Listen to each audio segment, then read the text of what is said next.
Welcome to the Deep Dive. We're here to pull out the key ideas, the real gems from different sources, and share them with you. And today, we're diving into a real heavyweight, Dale Carnegie's How to Stop Worrying and Start Living.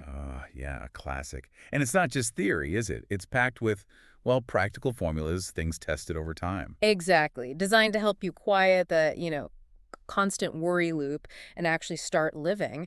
Carnegie wanted it to kind of kick you in the shins to get you to use these old truths. Click at a shin sounds about right for today sometimes. Doesn't it? I mean, think about the modern world. It can feel like just constant pressure. Totally. The information overload, for one. And social media, always showing the perfect version of everything. Then there's the news cycle. It never stops. Plus our own life goals, Yeah. career stuff. It all adds up. It's easy to feel completely overwhelmed. Yeah, that feeling is so common. And it's interesting, Carnegie himself, the guy writing the advice. He struggled too, right? Oh, massively. He talked about having sick headaches, bred and fed by disappointment, worry, bitterness, and rebellion because he hated his job.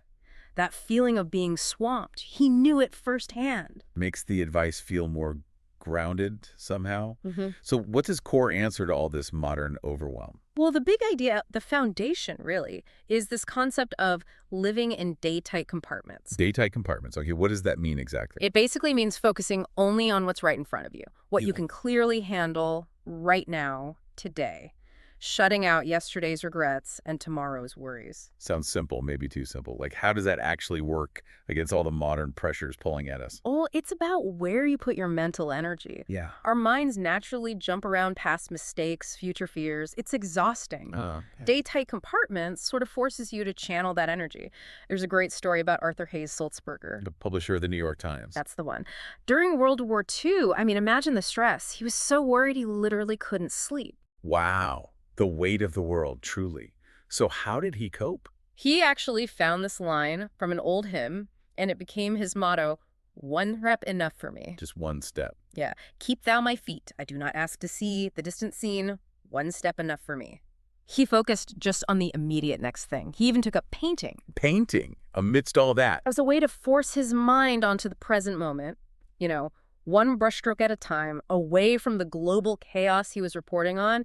It was a conscious choice to compartmentalize. That's really powerful, finding focus in crisis. It actually reminds me of another story from the war, Ted Benjamino. Oh, yeah, the combat fatigue case. Intense stuff. He was suffering terribly, physically and mentally, from worry. And a doctor gave him an analogy, right? Yes, the hourglass analogy. It's brilliant, really. Picture an hourglass. All those grains of sand on the top, that's all your tasks, your worries, everything demanding your attention. Okay. But only one grain can pass through that narrow neck at a time.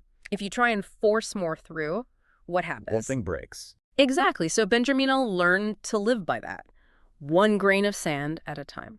One task at a time. For him, it was literally about survival. One grain, one task. Yeah. That makes so much sense, especially now. We're all trying to force like 10 grains through at once with multitasking and emails and notifications. We shatter our mental hourglasses constantly. And this isn't a new idea either. Sir William Osler, the famous physician, back in 1871, he had this realization. He said his main business is not to see what lies dimly at a distance, but to do what lies clearly at hand. Clearly at hand. There it is again. And he used a metaphor too, life as a great ocean liner. An ocean liner. How did that connect? Think about those ships. They have watertight compartments. If one area floods, they seal it off to save the rest of the ship. Ah, okay, I see. Osler said we should do the same mentally. Shut off the dead yesterdays and the unknown future. Seal those compartments. Focus only on keeping today's compartment safe and running smoothly. So, seal off the past regrets, seal off the future anxieties.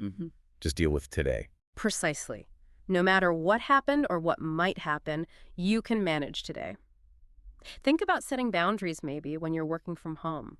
Keeping work, worry sealed off from personal time. Yeah, that's a very practical application. So, pulling it all together, these stories, these ideas, it comes back to focusing on the now. Right.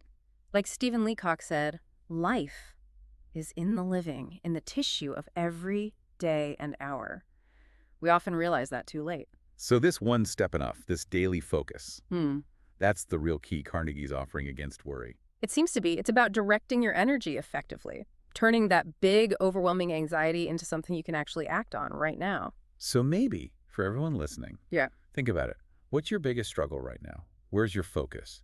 Is it stuck on yesterday or way out in the fuzzy distance? And could you try this one step enough idea just for today, maybe? Identify one thing, the next thing that needs your attention. Yeah, what's the one grain of sand? The one task? See what happens when you just focus on that. What one step can you take right now to bring your focus back to the present and start turning those worries into something manageable? Give it a try.